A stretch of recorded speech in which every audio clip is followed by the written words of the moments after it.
Mes amis, pour bien commencer cette année 2021, je vous propose de nous intéresser au personnage clé de la reine de France, Isabelle de Bavière.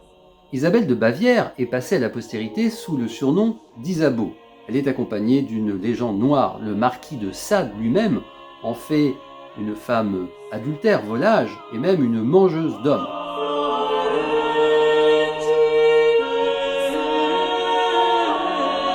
Pourtant, pour Isabelle de Bavière, tout avait très bien commencé. Elle arrive à 15 ans à la cour de France sans parler un seul mot de français, avec pour seule compagne sa nourrice.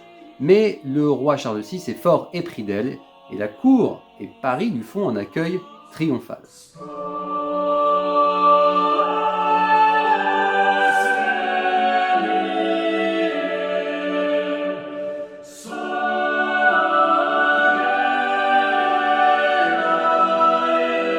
Ainsi s'écoulent les jours heureux jusqu'à cette funeste journée de l'été 1392 où, en pleine forêt du Mans, victime de sa première crise de folie, le roi s'empare d'une épée et tue coup sur coup 2 de ses gardes.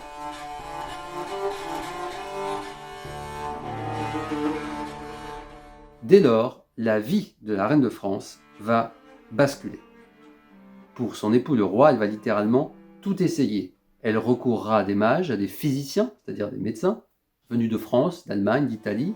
Elle tentera même à plusieurs reprises de faire exorciser son mari, mais rien n'y fait. Le roi Charles VI semble condamner sa vie durant, alterner les périodes de rémission avec les périodes de folie, où sa violence est parfois telle que la reine de France craindra pour sa vie, pour celle de ses enfants, si bien qu'elle va décider de quitter le logis royal pour s'installer au cœur de Paris, dans l'hôtel Barbette.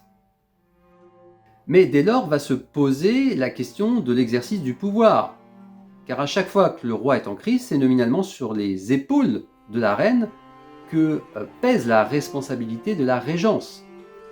Or, Isabelle de Bavière, si elle est une femme cultivée, intelligente, n'oublions pas qu'elle est la mécène de Christine de Pisan, n'est pas faite pour la politique.